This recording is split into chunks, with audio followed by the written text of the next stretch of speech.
여러분 안녕하세요. 찾아가는 새벽기도 시카고 예수사랑교회 조선영 목사입니다. 오늘도 어김없이 찾아오시는 주님의 은혜와 평강이 여러분의 가정과 일터 그리고 처하게 될 모든 곳에서 풍성하게 경험되기를 기도합니다. 찾아가는 새벽기도는 기쁨의 언덕으로 라는 연합감리교회 말씀 묵상집을 본문으로 사용하고 있습니다. 오늘 우리에게 주시는 하나님 말씀은 마태복음 2장 1절에서 12절까지 말씀입니다. 제가 읽어드리지요. 헤롯 왕 때에 예수께서 유대 베들레헴에서 나심에 동방으로부터 박사들이 예루살렘에 이르러 말하되 유대인의 왕으로 나시니가 어디 계시냐? 우리가 동방에서 그의 별을 보고 그에게 경배하러 왔노라 하니 헤롯 왕과 온 예루살렘이 듣고 소동한지라. 왕이 모든 대제사장과 백성의 서기관들을 모아 그리스도가 어디서 나겠느냐 물으니 이르되 유대 베들레헴이오니 이는 선지자로 이렇게 기록된 바 또 유대 땅 베들레헴아 너는 유대 고을 중에서 가장 작지 아니하도다 내게서 한 다스리는 자가 나와서 내 백성 이스라엘의 목자가 되리라 하였음이니이다. 이에 헤롯이 가만히 박사들을 불러 별이 나타난 때를 자세히 묻고 베들레헴으로 보내며 이르되 가서 아기에 대하여 자세히 알아보고 찾거든 내게 고하여 나도 가서 그에게 경배하게 하라. 박사들이 왕의 말을 듣고 갈새 동방에서 보던 그 별이 문득 앞서 인도하여 가다가 아기 있는 곳 위에 머물러 서 있는지라. 그들이 별을 보고 매우 크게 기뻐하더라. 집에 들어와 아기와 그의 어머니 마리아가 함께 있는 것을 보고 엎드려 아기께 경배하고 보배압을 열어 황금과 유향과 몰약을 예물로 드리니라. 그들은 꿈에 헤롯에게로 돌아가지 말라 지시하심을 받아 다른 길로 고국에 돌아가니라. 아멘. 오늘 본문은 아기 예수님을 경배하러 동방으로부터 온 박사들에 관한 이야기입니다. 당시에 그 지역은 헤롯 왕이 통치하고 있었는데요. 헤롯 가문은 야곱이나 다윗의 자손이 아니라 에서의 후손인 에돔 출신의 가문이었습니다.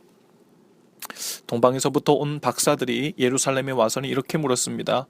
유대인의 왕으로 나시니가 어디 계시냐? 동방 박사들은 대뜸 유대인의 왕이 되실 분이 어디 계시냐고 물은 거예요. 이 말을 듣고 2절 표현에 의하면 헤롯 왕과 온 예루살렘이 소동했다. 이렇게 기록되어 있습니다. 헤롯 왕이 그 소식을 듣고 소동한 이유는 자신의 왕좌를 빼앗길까 두려워했기 때문입니다. 헤롯 왕에게 메시아가 태어난다는 것은 별로 반갑지 않은 소식이었겠지요.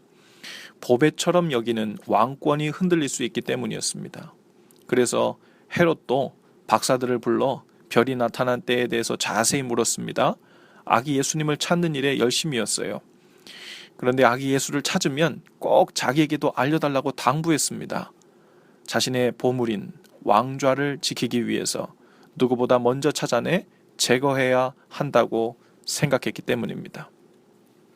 이와는 대조적으로 박사들은 아기 예수님을 발견했을 때 보배합을 열어 예물을 드렸다고 기록되어 있습니다. 10절과 11절 말씀입니다. 그들이 별을 보고 매우 크게 기뻐하더라. 집에 들어가 아기와 그의 어머니 마리아와 함께 있는 것을 보고 엎드려 아기께 경배하고 보배합을 열어 황금과 유향과 몰약을 예물로 드리니라. 박사들은 예수님을 만나자 소중한 보배합을 열어 보물을 드렸다고 기록되어 있습니다. 그것은 그들 인생에 있어서 황금보다 더 귀하고 소중한 보물은 이제부터 바로 예수님이라는 것을 고백한 것이었죠.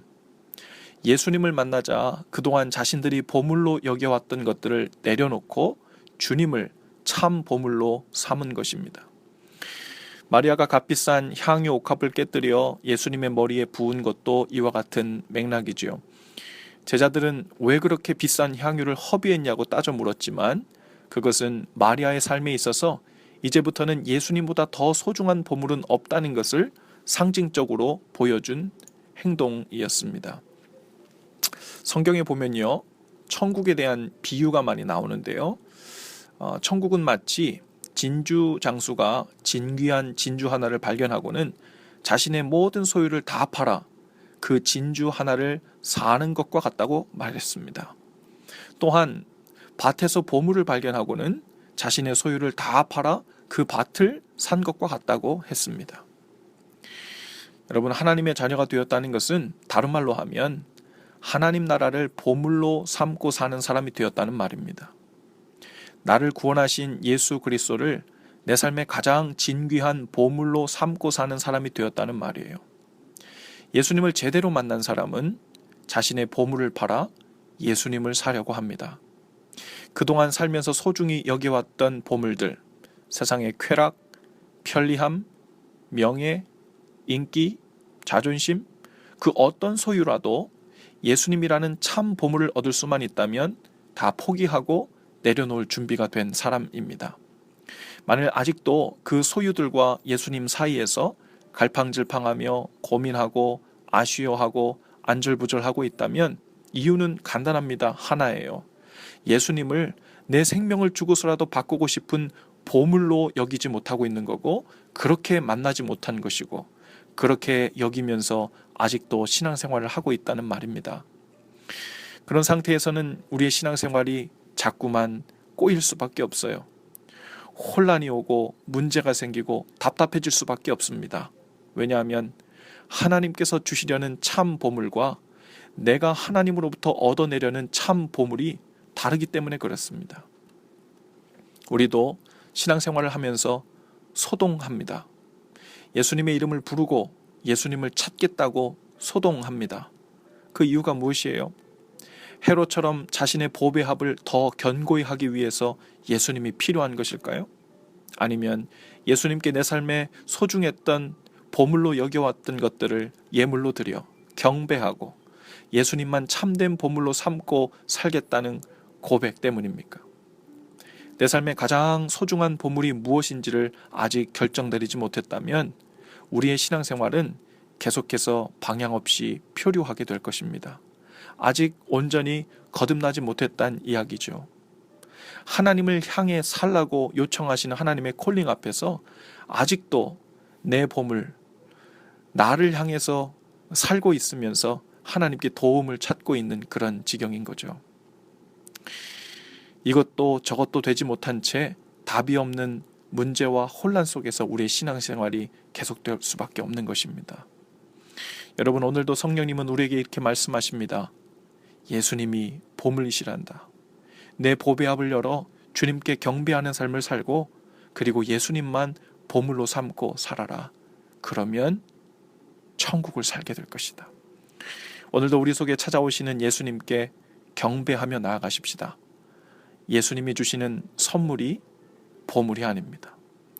예수님이 보물입니다.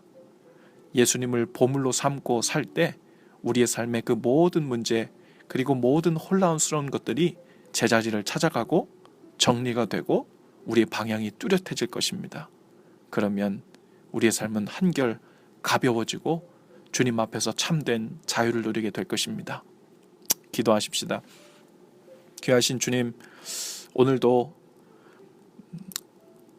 주님께 우리의 보배합을 열어 주님을 경배함으로 주님만이 나의 참된 보물이고 영원한 보물 되심을 고백하는 삶을 살게 하여 주시옵소서.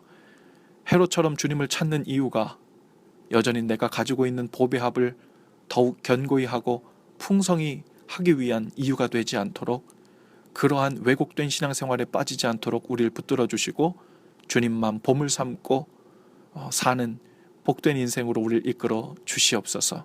오늘도 주님을 사랑하기에 그리고 주님을 향한 우리의 사랑이 더욱 깊어지고 풍성해질 수 있도록 도와주시고 그것으로 만족 삼고 사는 은혜가 있게 해 주시옵소서. 오늘 이 아침에 말씀을 듣고 또한 기도하며 주님께 삶을 헌신하며 나가는 모든 이들의 삶 가운데 찾아가 주셔서 주님께서 보물 되어 주시고 주님을 보물 삼고 사는 자들의 삶이 주님께 어떻게 인도함을 받는지, 또 어떻게 주님의 보호하심과 지키심을 받는지, 그리고 주님께서 우리 삶에 모든 것 되어 주신다는 것이 무슨 의미인지 우리의 삶 속에서 경험하도록 은혜 베풀어 주시옵소서. 참된 자유와 해방 그리고 하늘나라를 경험하는 은혜가 있도록 역사해 주시옵소서. 예수님의 이름으로 기도합니다. 아멘. 여러분 오늘도 예수 사랑으로 파이팅 하시고요. 또 내일 아침에 또 뵙겠습니다.